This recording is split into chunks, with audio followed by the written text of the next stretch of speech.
සම්මා සම්බුදු සරණයි සදහැවතුනි. ඉන්ද්‍රිය අසංවරය උතුම් බඹසර දිවියට උපද්‍රවයක් වන බවයි සම්බුද්ධ දේශනාව. සදහැවතුනි, ඔබ මේ ශ්‍රවණය කිරීමට බලාපොරොත්තු වන සජීවී සූත්‍ර ධර්ම දේශනාවත් අකුසල විතර්කයන්ගෙන් වෙන්ව සසර ගමන ජය ගන්නට ඔබහට ප්‍රඥා පාරමිතාවක්ම වේවායි ප්‍රාර්ථනා කරමින් ඔබ අප කෙරෙහි අනුකම්පාවෙන් බෞද්ධ රූපවාහිනියේ මේ පැයට නියමිත සජීවී සූත්‍ර ධර්ම දේශනාව සිදු කිරීම සඳහා බෞද්ධ රූපවාහිනී මැදිරියට වැඩම කළ දෙහිවල නැදිමාල රූපසිංහ පාරේ පැනසර සදහම් සෙනසුනේහි ප්‍රධාන අනුශාසක ශ්‍රී ජයවර්ධනපුර විශ්වවිද්‍යාලයේ හිටපු කතිකාචාර්ය දර්ශනපති පූජ්‍යපාද මාලිම්බඩ පඤ්ඤාසාර ගෞරවනීය ස්වාමින් වහන්සේ අපි පළමුවෙන් සාදුනාදදී নমස්කාර පූර්වකව පිළිගනිමු. සාදු සාදු සාදු. සදහැවතුනි, ලොව ඇති දානයන් අතරින් උතුම්ම දානය වන ධර්ම දානමය පින්කම සඳහා අද දවසේදී සදහැති දායකත්වයෙන් ක්‍රියා කරනවා නුවර එළිය තලවා කැලේ පදිංචි කේ.ඒ. ප්‍රේමතිලක මහතා, ක්‍රිෂාලා ගුණවර්ධන මහත්මිය, දියණියන් තිදෙනා, බෑණනුවන් සහ මුණුබුරා විසින්. එසේනම් මේ ආරාධනය ධර්ම දේශනාවේ දායකත්වයේ ලබාගත් පිරිසට ලෞතර අබාමෑණී සම්මා සම්බුදු පියාණන් වහන්සේට මල් පූජා කිරීමටත් ගෞරවනීය දේශකයන්න් වහන්සේට දැහැත් පිළිගන්වා ධර්ම දේශනාවට ආරාධනා කිරීමටත් ඒ අතර වාරයේදී හේවිසි කලාශිල්පීන් විසින් ශබ්ද පූජාව පවත්වනවා ඇති.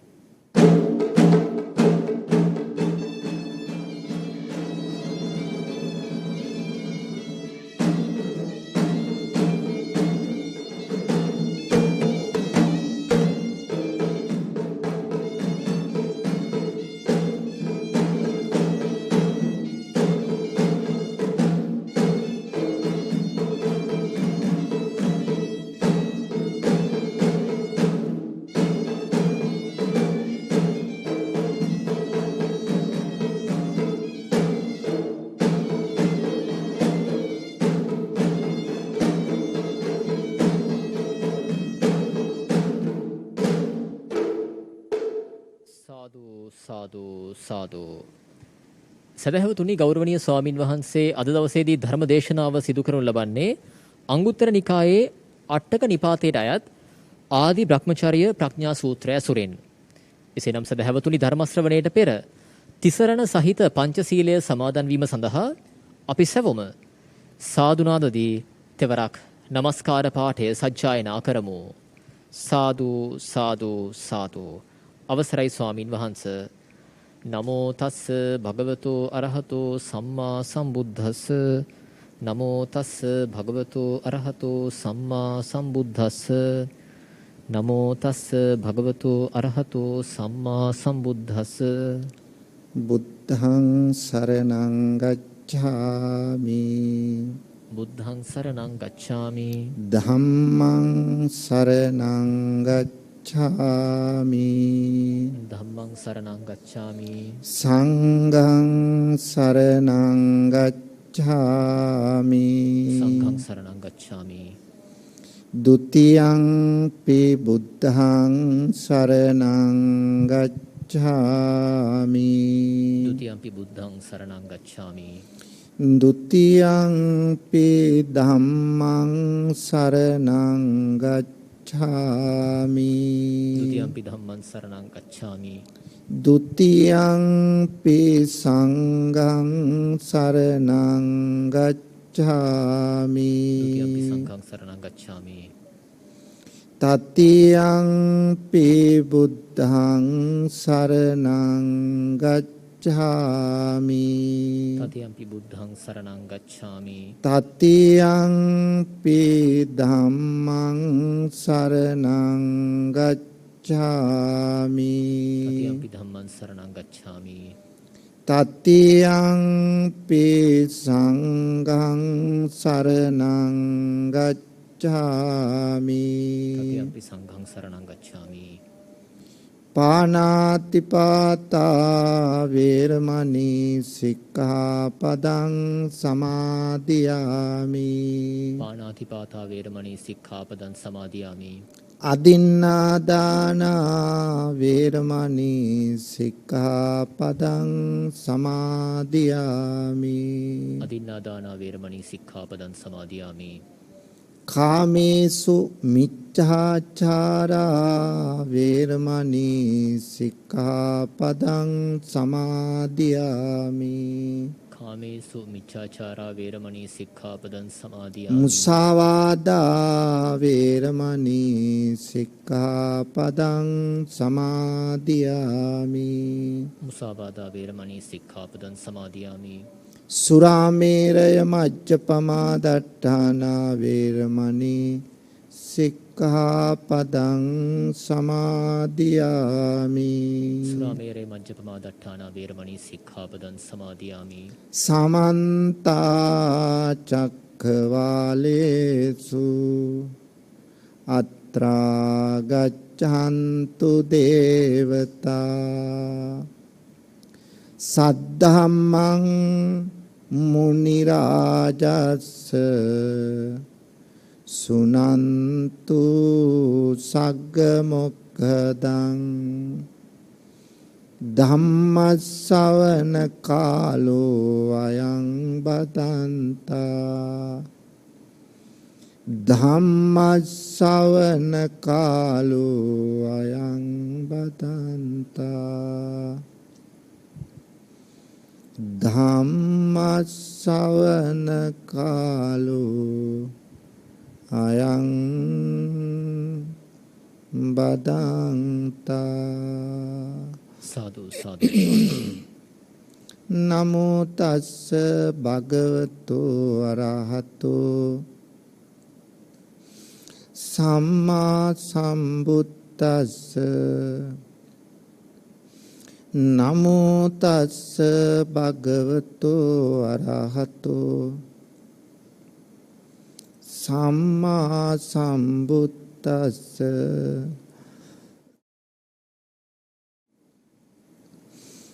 නමෝ තස්ස භගවතු අරහතෝ සම්මා සම්බුද්දස්ස. සාදු සාදු සාදු.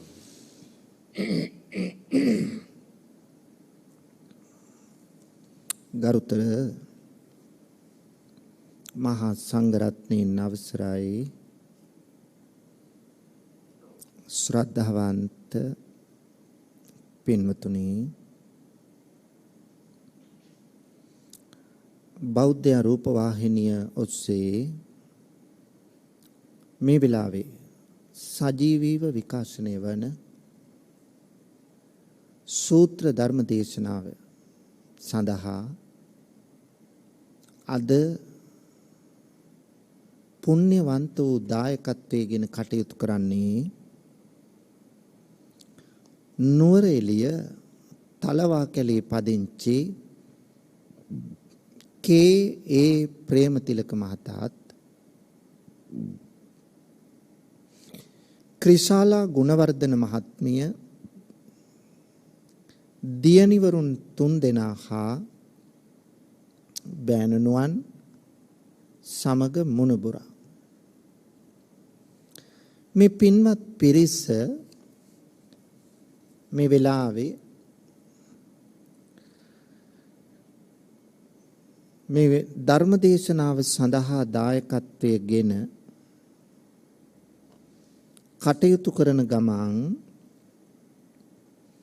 අරමුණු කීපයක් මුදුන්පත් කරගෙන තියෙනවා. කපුදුවේ සිරි ගුණාලංකාර ස්වාමීන් වහන්සේට පුණ්‍යානුමෝදනා කරන්න, කරුණාසේන ලියන ගුණවර්ධන පියතුමාට, ඉන්තා සෙනවීර මෑණියන්ට, කේ.ඒ. ඩේවිඩ් අප්පුහාමි පියතුමාට, සෝමපාලි ගමගේ මෑණියන්ට, කේ.ඒ. බන්දුල සහෝදරයාට මේ සියලු දෙනාට පුණ්‍ය ආනුමෝදනා කිරීම අරමුණු කරගෙන අද මේ විශේෂ පින්කම සඳහා දායකත්වයෙන් තියෙනවා. තවත් ආශිර්වාද කරන්න තියෙනවා. අපි ඒවා පසුව සඳහන් කරලා ඒ ආශිර්වාද කිරීම සිද්ධ කරමු. එතෙක් මේ වෙලාවේ බුදු බණ පදයකට අවධානය යොමු කරමු පින්වතුනි. අද පින්වතුනි මේ වෙලාවේ මේ සජීවී සූත්‍ර දේශනාව සඳහා ඔබට කියලා දෙන්න බලාපොරොත්තු වන්නේ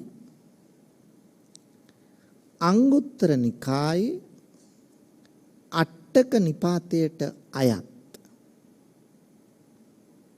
ආදි බ්‍රහ්මචර්ය ප්‍රඥා සූත්‍රයයි. කුමද්ද දේශනාවේ නම? ආදි බ්‍රහ්මචර්ය ප්‍රඥා සූත්‍රය.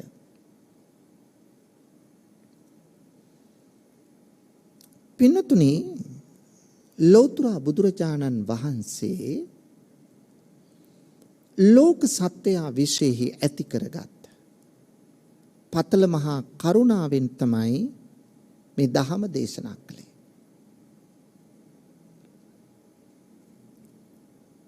බණපදයක් අහන කොටයි ධර්මඥානය ලැබෙන්නේ. ඇති කරගත් ධර්මඥානය වර්ධනය වෙන්නේ බණ අහන කොටයි. දැන් බලන්න මේ බුදුහාමුදුරුවෝ පළවෙනිම ධර්ම දේශනාව පවත්වන්න බරණැස ඉසිපතනාරාමයට නේ වැඩම කළේ. එහිදී පස්සක තවුසන්ට තමයි පළවෙනි දේශනාව පැවැත්වුවේ. මොකද්ද? ධම්මචක්කප්පවත්තන සූත්‍රය. පළවෙනි වර මේ සූත්‍ර දේශනාව කළාම මේ පස්සක තවුසන්ගෙන් සෝවාන් භාවයට පත් උනේ කොණ්ඩඤ්ඤ තාපසතුමා විතරයි. අනිත් හතර දෙනාම සෝවාන් උනේ නැහැ. වප්ප බද්දිය මහානාම අස්සජි. බුදුරජාණන් වහන්සේ මොකද කළේ? නැවත වරක් එම සූත්‍රයම දේශනා කළා. දැන් මේ සූත්‍රය අර හතර දෙනා කලින් අහලා තියෙනවා. මුල් වතාවේදී. හැබැයි දෙවනි වරක් දේශනා කළා. එතකොට මොකද උනේ? අර තිබිච්ච ධර්මඥානය තවත් දෙගුණ තෙගුණ වුණා. ඒ නිසා වප්ප තාපසතුමා සෝවාන් භාවයටපත් වුණා. නැවතත් එම සූත්‍රයම දේශනා කළා. එහෙනම් අපිට පේනවා නැවත නැවතත් ධර්මයේ ශ්‍රවණය කරනකොට තියෙන ධර්මඥානයේ දෙගුණ තෙගුණ වෙනවා. ඒ නිසා බණ පදයක් නැවත නැවත අහන එක ඊටම වැදගත්. අපිට හිතට තියෙන දුක් දුම්නස් තියෙනවනේ. සමහර වෙලාවට සමහර ප්‍රශ්න තියෙනවා පින්නතුනේ. කොච්චර සල්ලි තිබුණත් සල්ලි වලින් ඒකට විසඳුම හොයන්න බෑ. පිරිස් බලය තිබුණට විසඳුම හොයන්න බෑ. දැන උගත්කම් තිබුණට විසඳුම හොයන්න බෑ. ඒ නිසා විසඳුම සෙවිය හැක්කේ සමහර ප්‍රශ්නවලට ධර්මයෙන්ම පමණයි. මේක තමයි ඇත්ත. අපි හොයාගෙන එන පිරිස අතර අපි දන්නවා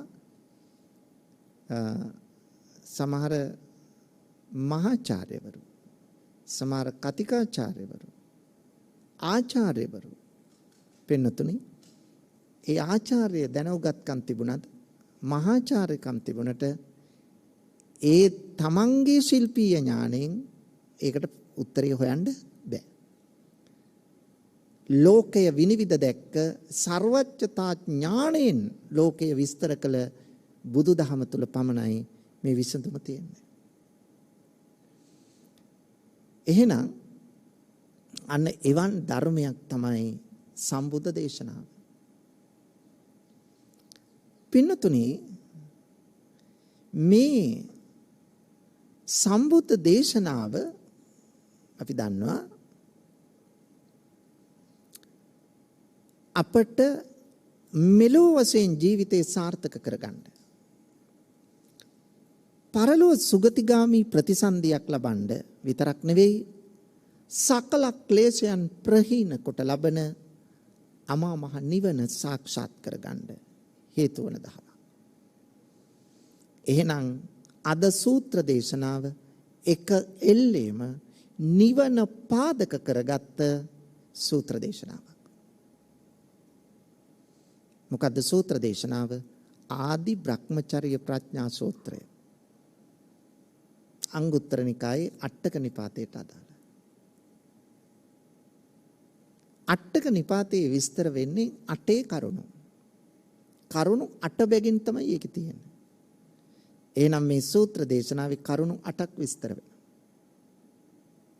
යම් කෙනෙකුට සෝවාන් මගඵල නුවණ ලැබීමට අවශ්‍ය නම් පින්නතුනි මේ කරුණු 8 තමාගේ ජීවිතය තුළ වර්ධනය කරගන්න ඕන, වඩන්න ඕන.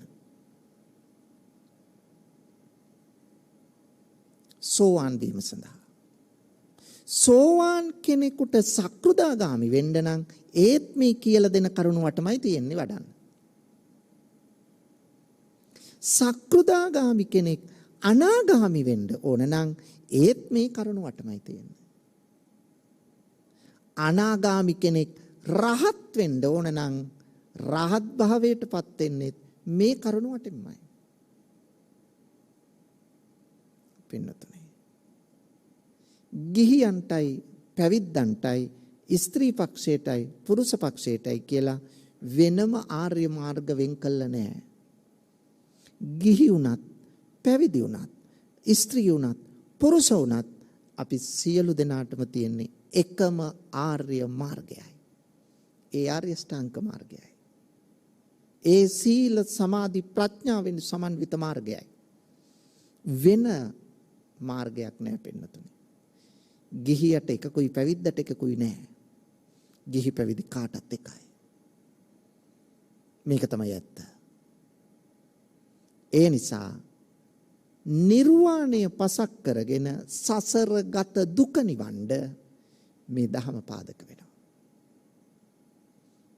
පින්නතුනි බලමු මේ කරුණුවට කුමක්දයි කියලා. පළවෙනි කරුණ. බුදුරජාණන් වහන්සේ දේශනා කරනවා නිර්වාණය පසක් කරගන්න නම් අපි තුල ශාස්ත්‍රූන් වහන්සේගේ ඇසුර තියෙන්න ඕන. බුදුරජාණන් වහන්සේගේ ඇසුර තියෙන්න ඕන. ඒ කියන්නේ ශ්‍රද්ධාව තියෙන්න ඕන. නැත්තම් ශ්‍රද්ධාව නැත්තම් බුදුහාමුදුර ඇසුරු කරන්නේ නැහැ. ධර්මය ඇසුරු කරන්නේ නැහැ. සංඝයා ඇසුරු කරන්නේ නැහැ. ශ්‍රද්ධාව තියෙන්න ඕන. බුද්ධ ධම්ම සංඝ යන තෙරුවන් කෙරෙහි ඇතිවන සැබෑ පැහැදීමක් තියෙන්න ඕන. අන්න ඒ පැහැදීම පදනම් කරගෙන තමයි බුදුහාමුදුරුවෝ ආශ්‍රය කරන්නේ. දැන් බුදුහාමුදුරුවෝ ආශ්‍රය කරන ජීවමානව නැහැ. එහෙනම් දැන් අපිට ආශ්‍රය කරන්න කවුද ඉන්නේ? ධර්මය. බුදුරජාණන් වහන්සේම දේශනා කරන කොහොමද? යෝ ධම්මං පස්සති සෝමං පස්සති. යමෙක් ධර්මය දකින්නේද ඔහු මා දකිනවා. එහෙනම් ධර්මය සමීපව ඇසුරු කරන්න. ධර්මය ජීවිතයට ලං කරගන්න. මේක තමයි බුද්ධ දේශනාව. එහෙනම් ධර්මය සමීප කරගන්න. ධර්මය ආශ්‍රය අපි ඉන්නවනම් ධර්මානුකූල ජීවිතයක් නම් අපි ගත කරන්නේ. ධර්මය අපේ ජීවිතයට සමීප කරගෙන නම් සුනාත ධාරේත චරාත ධර්මය අහන්න ධාරණය කරගන්න ඒ අනුව හැසිරෙනව නම් අපි තුලින් කිසිදු අවඩක් සිදුවන්නේ නැහැ. අපේ කය සංවරයි, අපේ වචනය සංවරයි, අපේ සිත සංවරයි. පින්නතුනි බුදුරජාණන් වහන්සේ ඇසුරට නැත්තම් ධර්මය ආශ්‍රය කරන්න නම් සංඝයාගේ ඇසුර තියාගන්න ඕන. ඒකයි. දැනුගත් ධර්මදර සිල්වත් භික්ෂුවක් ආශ්‍රයෙන් ඕන. අන්න ඒ ඇසුර තමයි පින්නතුනි අප තුල ධර්මයේ ඥානය වර්ධනය කරගන්නට බලපාන කාරණය. එවැනි භික්ෂුවක් ආශ්‍රය කරනකොට ආශ්‍රය කරන කෙනා සිල්වත් වෙනවා, ගුණවත් වෙනවා, සංවර වෙනවා පින්නතුනි. එහෙනම් සංවරශීලී ගුණවත් චරිතවත් ජීවිතයක් ගත කරන්නට භික්ෂුවක් සමීපව ඇසුරු කළ යුතුය. උන්වහන්සේගෙන් තමයි අපි ඒ දේවල් සාකච්ඡා කරන්නේ, කතා කරන්නේ. දැන් මේ සූත්‍රය දේශනා කරන්නේ කාටද බුදුහාමුදුරුවෝ? භික්ෂුන් වහන්සේලාට.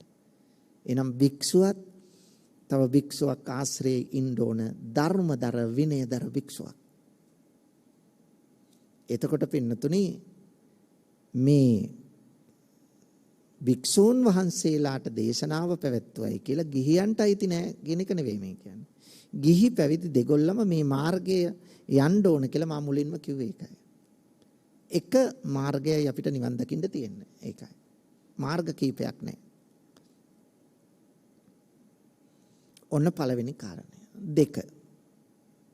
දෙවෙනි කාරණය තමයි නිර්වාණය පසක් කරගන්න සෝවාන් සකදාගාමි අනාගාමි අරහත් වෙන්න පින්නතුනි අපට ඕන කරන දෙවෙනි කාරණය තමයි අසූ ධර්මය නැවත නැවත ඒ අසූ ස්වාමීන් වහන්සේගෙන් විමසමින් කටයුතු කරන්න ඕන.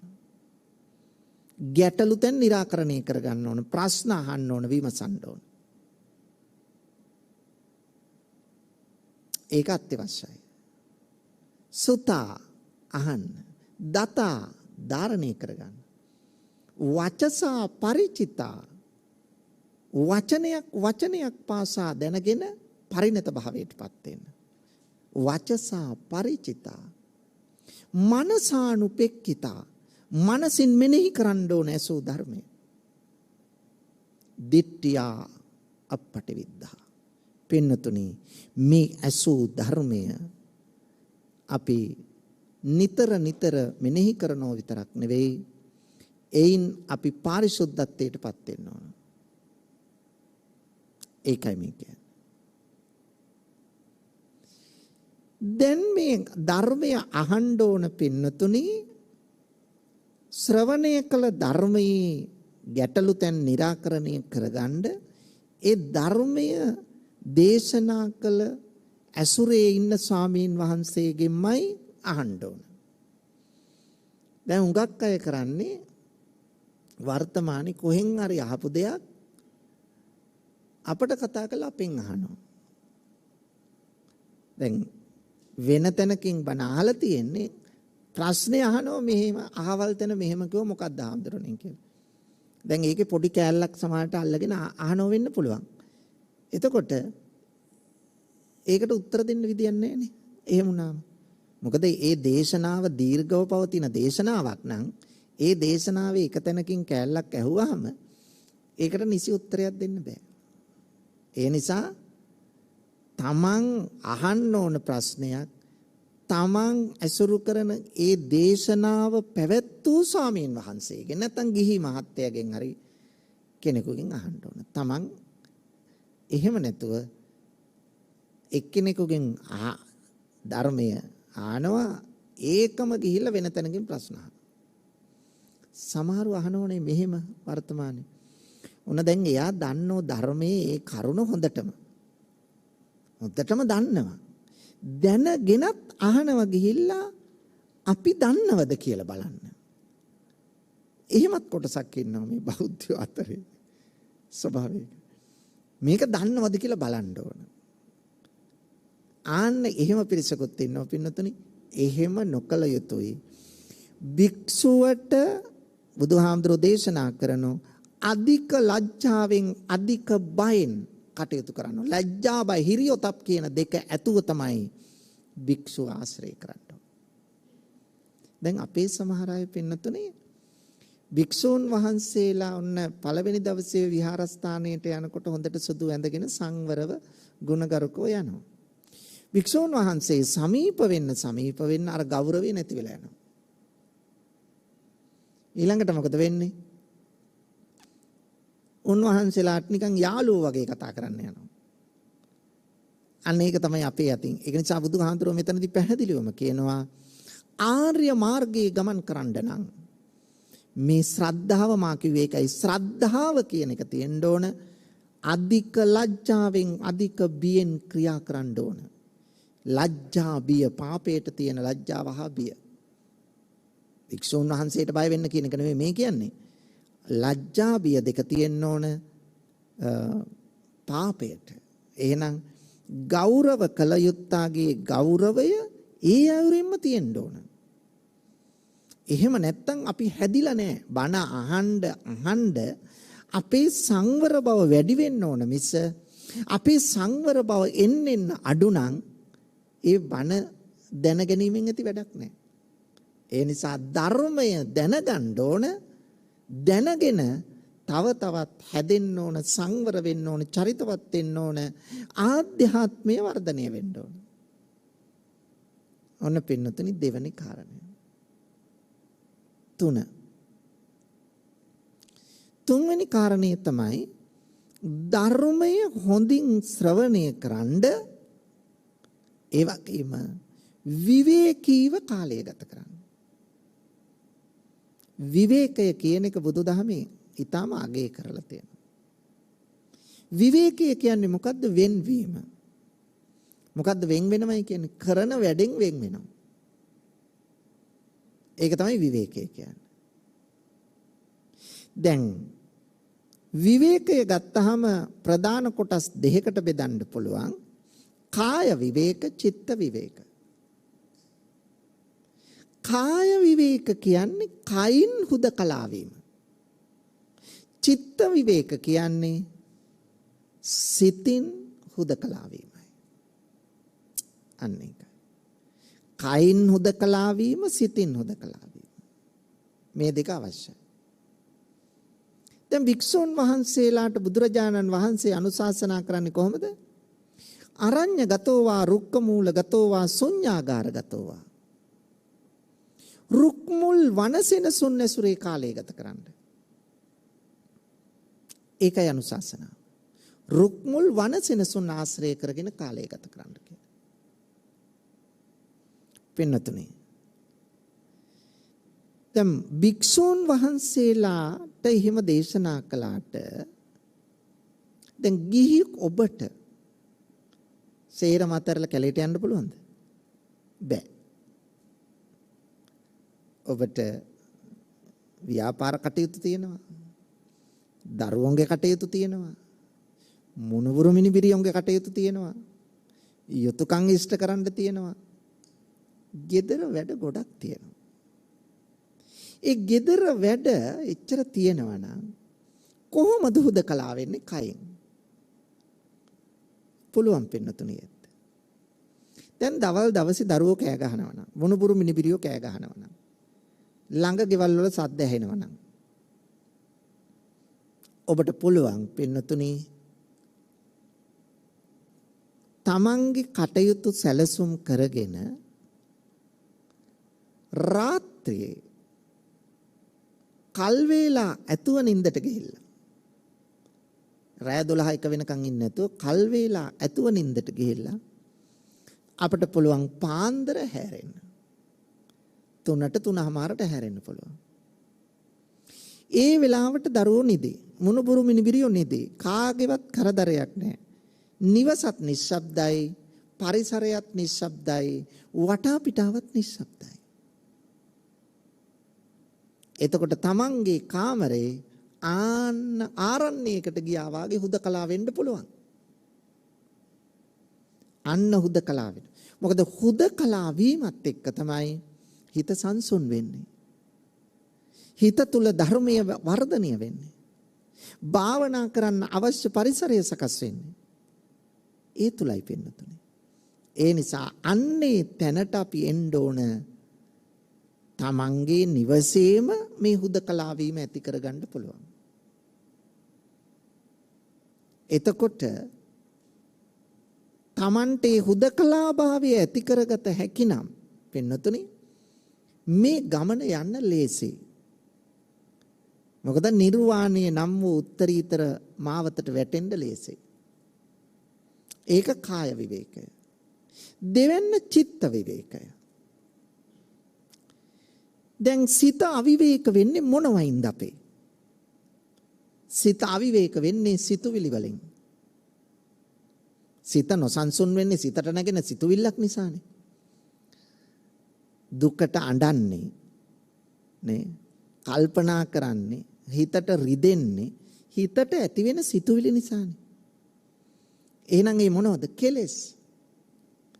එහෙනම් අපේ හිත අවිවේකී වෙන්නේ කෙලෙස් වලින් නේ. හිත අවිවේකී වෙන්නේ කෙලෙස් වලින්. මොනවද? පංච නීවරණ, කාමච්ඡන්ද, ව්‍යාපාද, තීන මිද්ද, උද්ධච්ච කුක්කුච්ච, විචිකිච්ඡා. මේවයින් තමයි අපේ හිත අවිවේකී වෙන්නේ. කාම වස්තුන්ට ඇති කැමැත්ත, රූප, ශබ්ද, ගන්ධ, රස, ස්පර්ශ අධිකව ඒ වාට යොමු වීමෙන් ඇලීම් ගැටීම් දෙක ඇති වෙනවා. එතකොට හිත අවිවේකී. ව්‍යාපාද කියන්නේ තරහ, ක්‍රෝධය, අමනාපය, පටිඝය, වෛරය, විවිධ නම් වලින් කියනවා. අපි තුල ඇති වෙන කෝපාවිෂ්ඨ වීම. බලන්න මේක සිතුවිල්ල. වෙන දෙයක් නෙවෙයි. කෝපය කියන්නේ සිතුවිල්ල. ව්‍යාපාද. තීන මිද්ද හිතේ හා සිතුවිලි වල ඇතිවන පසුබෑම. අලසකම, නිද්‍රාශීලීකම. මෙන්න මේකට කියනවා තීන මිද්ද. උද්ධච්ච කුක්කුච්ච. උද්ධච්ච කියන්නේ හිතේ තියෙන විසිරෙනකම. හිතේ තියෙන නොසන්සුන්කම. කොහෙද හිත විසිරෙන්නේ? විසිරෙන්නේ අරමුණු වල. අරමුණු ගන්නෙ කොහෙන්ද? හිතෙන්. මොනව මාධ්‍ය කරගෙනද? පංචේන්ද්‍රයන් මාධ්‍ය කරගෙන. ඇසෙන් රූපයක් බලලා මනසින් සිතුවිල්ලක් ගන්නවා. කනෙන් ශබ්දයක් අහලා සිතෙන් සිතුවිල්ලක් ගන්නවා. එහෙනම් හිත විසිරෙන්නේ කොහෙද? අරමුණු වලයි. හිත විසිරෙන්නේ අරමුණු වල. එහෙනම් පින්නතුනි ඔන්න විසිරෙන ස්වභාවය මේකත් ක්ලේශයක්. හිත ඒකාග්‍රතාවයේ තියෙන්නේ හිත විසිරෙනවා. නොසන්සුන් වෙනවා. හරියට වියලී ගිය අලු ගොඩකට ගල් කැටයකින් ගැහුවා වගේ. හිත විසිරෙනවා. සුළඟට කොඩියක් ලෙල දෙනවා වගේ හිත විසිරෙනවා. නොසන්සුන්. ඒකාත්මික නැහැ. කෙලෙස්. උද්ධච්ච. කුක්කුච්ච කියන්නේ පින්නතුනි හිතේ තියෙන පසුතැවීම. මොකටද පසුතැවෙන්නේ? පසුතැවෙන්නේ කළ වැරදි වැඩ පව්කම් ගැන අයහපත්කම් ගැන හිතා පසුතැවෙන. කළ ඒවා කරන්න බැරි වෙච්ච හොඳ වැඩ, පින් වැඩ, යහපත් වැඩ ගැන හිතලා පසුතැවිතවි ඉන්නවා. මේකත් ක්ලේශයක්. බුදුදහමේ පසුතැවෙන්න උගන්වන්නේ නැහනේ.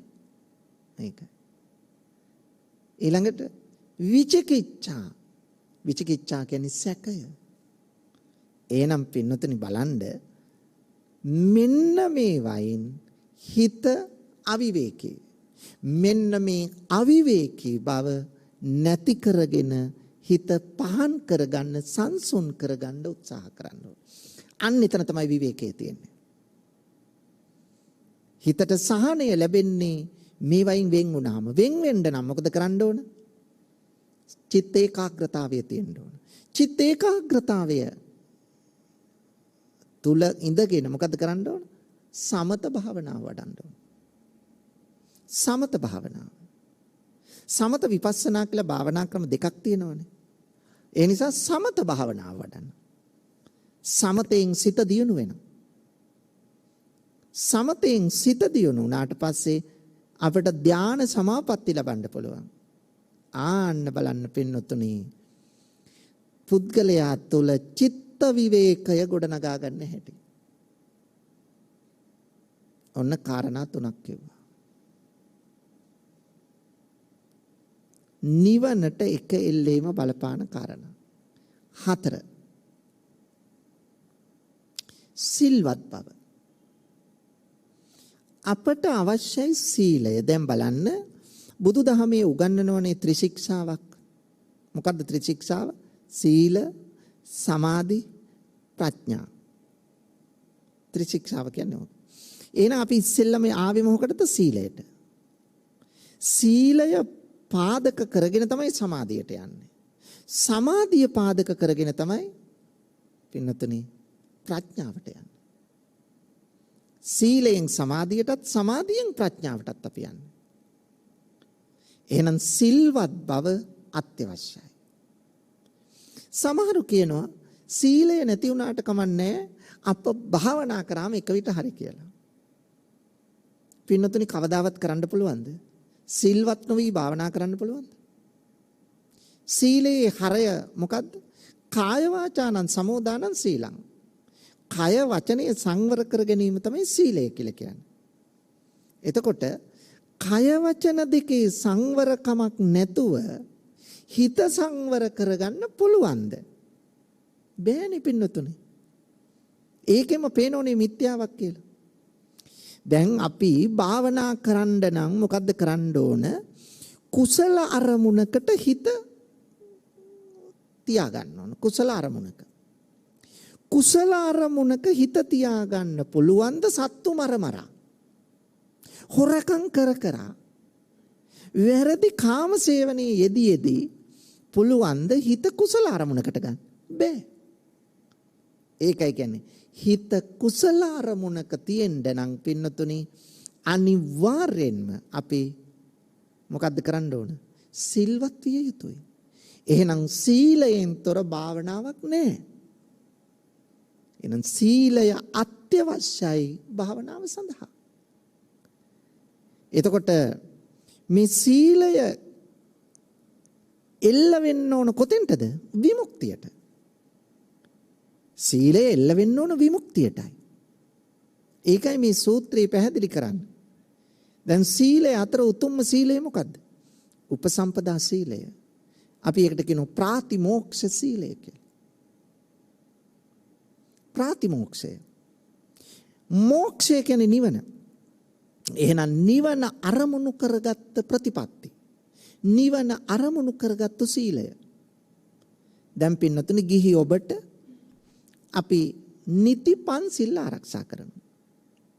පොහොය දවසට පොහොය 8 සිල්. නිති පන්සිල් පොහොය 8 සිල්.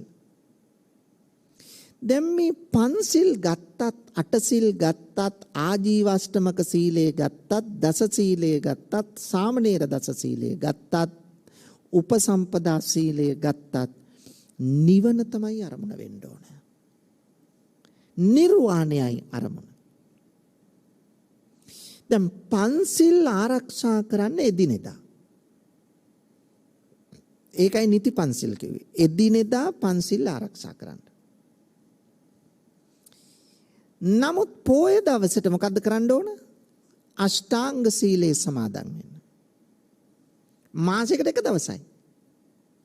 ගොඩක් නෙමෙයි මාසෙකට එක දවසක් 8 සිල් සමාදන් වෙන්න.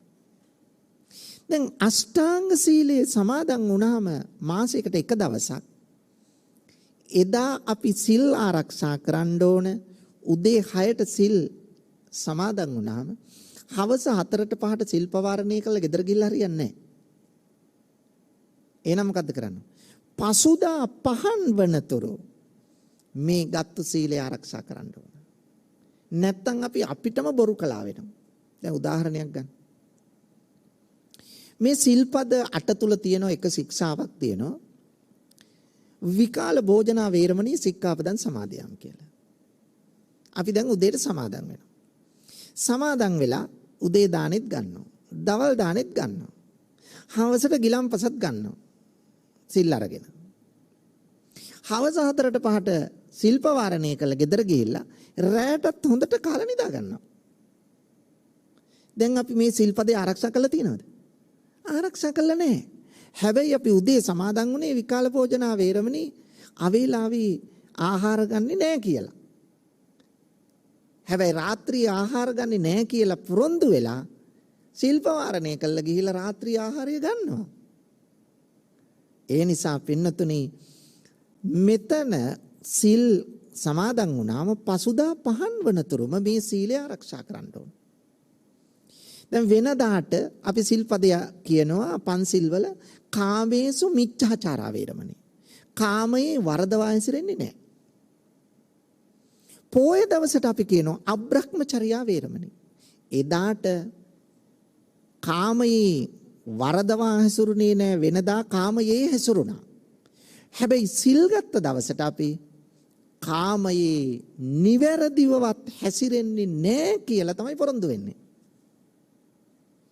එහෙනම් එදාට ගත කරන්න ඕන පින්නතුනි අපේ ජීවිතය තුළ ඒ දවස එදා රහතන් වහන්සේ කෙනෙක් ගත කළ ජීවිතය, එදා රහත් මෙහෙණින් වහන්සේ කෙනෙක් ගත කළ ජීවිතය අපේ ජීවිතයට සම්බන්ධ කරගනිමින් අපි එදා ගත කරන්න ඕන අන්නේ ආදර්ශමත් ජීවිතයයි.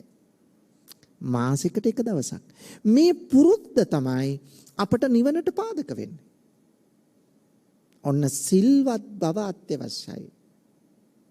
ඊළඟට පින්නතුනේ පස්වෙනි කාරණේ බහුශ්‍රృత බව.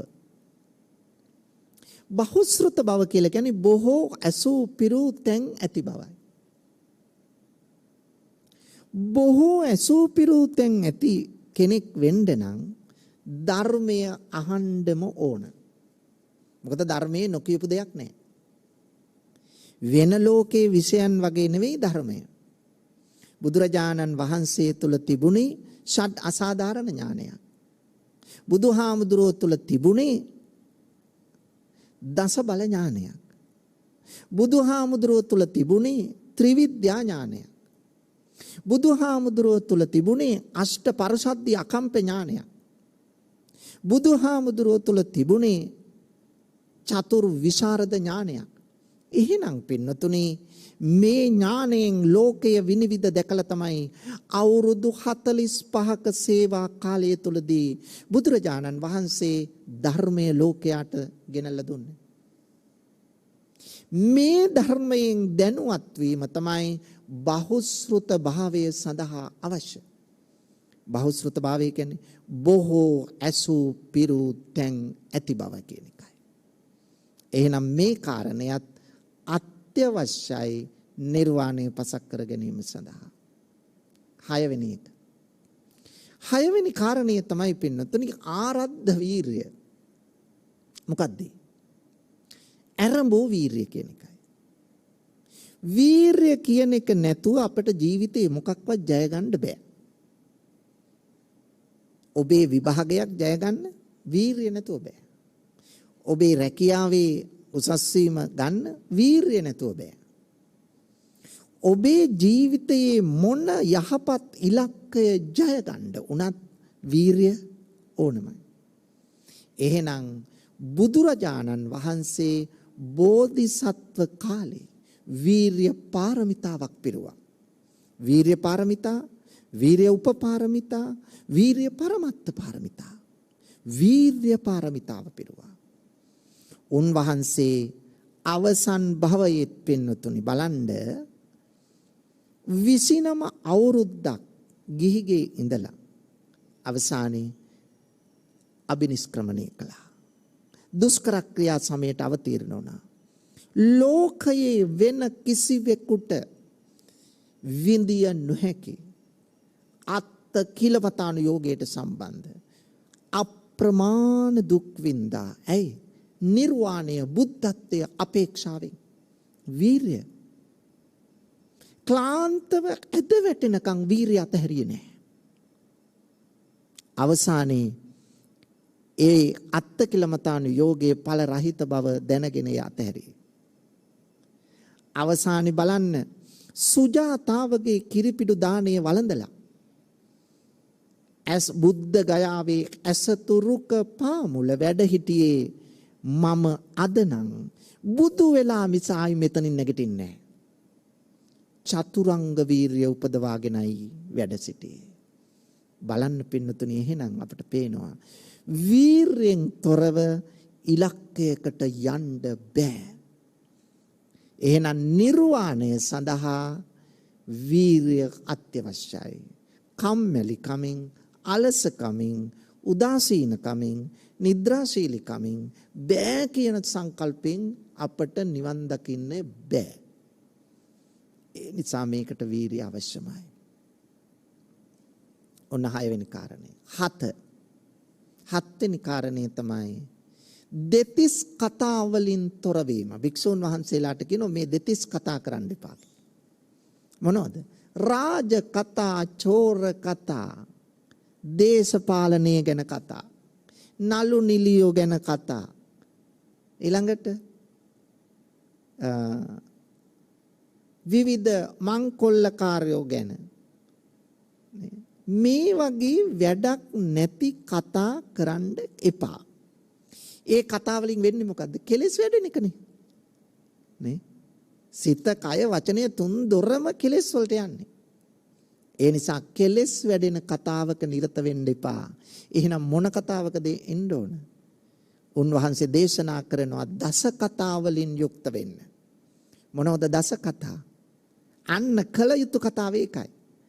අප්පිච්ච කතා, සන්තුට්ටි කතා, පවිවේක කතා, අසංසග්ග කතා, විරියාරම්භ කතා, සීල කතා, සමාධි කතා, පඤ්ඤා කතා, විමුක්ති කතා, විමුක්ති ඥාන දස්සන කතා. ආන්න බලන්න පින්නතුනි කල යුතු කතාව. ඒවා එකින් එක විස්තර කරන්න අපිට වෙලාව නෙමෙයි. පින්නතුනි දස කතා වලින් යුක්ත වෙන්න. දෙතිස් කතා, වැඩකට නැති කතා, අපිව අභාවයට යන කතා, අපිව පිරිහවන කතා කරන්න එපා. එහෙනම් අවශ්‍ය වන්නේ පින්නතුනි දස කතා වලින් යුක්ත වීම. එහෙනම් දස කතාවෙන් යුක්ත වුණාම අපේ සිත, කය, වචනය සංවරයි. අපට විමුක්ති මගට තමයි අපි අවතීර්ණ වෙලා තියෙන්නේ. විමුක්ති මගෙහි තමයි අපි ගමන් කරලා තියෙන්නේ. ඒකයි මේ කියන්නේ. ඊළඟට කියනවා පින්නතුනි උදයත්ථ ඥාන කතා. උදයත්ථ ඥානය කියලා කියන්නේ පින්නතුනි මේ හේතුඵල ධර්මතාව විවසන එකයි. දැන් ලෝකෙ කිසි දෙයක් ආකස්මිකව අහසින් කඩා වැටුණ වාගේ ඉබේ සිද්ධ වෙන්නේ නැහැ. හැම දෙයකටම හේතුඵල සම්බන්ධයක් තියෙනවා. එහෙනම් මේ හේතුඵල සම්බන්ධය අවබෝධ කර ගැනීම අපට නිවනට පාදක වෙනවා. බුදුරජාණන් වහන්සේ දාදසංග පටිච්ච සමුප්පාදයෙන් දේශනා කළේ එයයි. අවිජ්ජා සංකාර විඥාන නාම රූප සලආයතන පස්ස වේදනා තණ්හා උපාදාන භව ජාති ජරා මරණ. මෙන්න මේ ද්වාදසාංග හේවත් 12 ආකාර පටිච්ච සමුප්පාදයෙන් සමන්විත. මෙතන තමයි හේතුඵල සම්බන්ධතාවය. මේ ලෝකයේ හැම දෙයකටම ඒක සංසාර ගමන. මේ ලෝකයේ හැම දෙයකටම ඉමස්මින් සතිදං හෝතේ. පින්නතුනි හැම දෙයකටම මේ හේතුඵල සම්බන්ධය බලපානවා. එහෙනම් අපි වටහා ගන්න ඕන නිවන සඳහා මෙන්න මේ කාරණා 8. සෝවාන් වෙන්න, සෝවාන් කෙනෙකුට සක්‍රුදාගාමි වෙන්න, සක්‍රුදාගාමි කෙනාට අනාගාමි වෙන්න, අනාගාමි කෙනාට රහත් වෙන්න මෙන්න මේ කරුණු 8 එක එල්ලේම හේතු වන බවයි මේ සූත්‍රය තුල විග්‍රහ කරන්නේ. ඒ නිසා අපේ ජීවිතයට මේ දහම් කරුණු ක්‍රමයෙන් ලං කරගනිමින් මෙලොව යහපත උදා කරගෙන පරලොව සුගතිය යහපත් ප්‍රතිසන්දියක් ලබාගෙන අවසන බවුන් වඩා උතුම් අමා මහ නිවනින් සැනසෙන්න ප්‍රාර්ථනා කරමු. පින්නතුනි අද මේ උතුම් ධර්ම දානමය පුණ්‍ය කර්මයෙහි පින්වත් දායකත්වයෙන් කටයුතු කළේ නුවර එළිය තලවා කැලේ පදිංචි කේ.ඒ. ප්‍රේමතිලක මහත්මයා, ක්‍රිෂාලා ගුණවර්ධන මහත්මිය, දියණියන් තිදෙනා බෑනනුවන්නා මුණුබුරා. පවුලේ පින්නතුන් එකතු වෙලා තමයි මේ උදාර මහා පින්කමට දායකත්වයෙන් කටයුතු කළේ. බලාපොරොත්තු වෙනවා මම මුලින් මතක් කළා වාගේ කපුදුවේ ශ්‍රී ගුණාලංකාර ස්වාමීන් වහන්සේට, කරුණාසේන ලියන ගුණවර්ධන පියතුමාට, ඉන්තා සෙනවීර මෑණියන්ට, කේ.ඒ. ඩේවිඩ් අප්පුහාමි පියතුමාට, සෝමපාලි ගමගේ මෑණියන්ට, කේ.ඒ. බන්දුල සහෝදරයාට මේ සියලු දෙනාට පුණ්‍යානුමෝදනා කරන්න බලාපොරොත්තු වෙනවා. මේ සියලු දෙනාම හිතට අරගන්න. ගරු කටයුතු ස්වාමීන්ද්‍රයන් වහන්සේ ප්‍රමුඛ මේ සියලු දෙනාටම මේ පින් අත්පත් වේවා. සුඛිත මුදිත වේවා. ප්‍රාර්ථනීය බෝධියකින් අමා මහ නිවනින් සැනසේවා කියලා සාදු කියලා ප්‍රාර්ථනා කරනවා. දෙසැම්බර් 1 වෙනිදාට උපන් දිනයේ සැමරූ කේ.ඒ. ප්‍රේමතිලක මහත්මයාට, දෙසැම්බර් 26 වෙනි දිනට උපන් දිනයේ සමරන ක්‍රිසාලා ගුණවර්ධන මහත්මියට, දෙසැම්බර් 26 වෙනි දාට 3 වෙනි උපන් දිනයේ සමරන මිහින් මාදෙව් චූටි පුතුට මේ තිදෙනාටම ප්‍රමුඛ පවුලේ සියලු දෙනාටම අපි ආශිර්වාද කරනවා. තුනුරුවන්ගේ අනන්ත ගුණ බලයෙන් දලදා හාමුදුරුවන්ගේ පිහිටෙන් ජයශ්‍රී මහ බෝසමිඳුන්ගේ ආශිර්වාදය ලැබිලා ඔබ සියලු දෙනාටම නිදුක් නිරෝගී බව ලැබේවා, දීර්ඝායුෂ වේවා, කරන කියන හිතන පතන යහපත් සියලු කටයුතු සාර්ථක වේවා. සියලු දෙනාටම මේ වෙලාවේ ධර්ම ශ්‍රවණය කළ ලංකා වාසී ලෝක වාසී සෑම සියලු දෙනාටම ධර්මඥානෙ පහළ වේවා. ඊටම ඉක්මන් භවයකදීම අමා මහ නිවනම සාක්ෂාත් වේවායි ප්‍රාර්ථනා කරමු.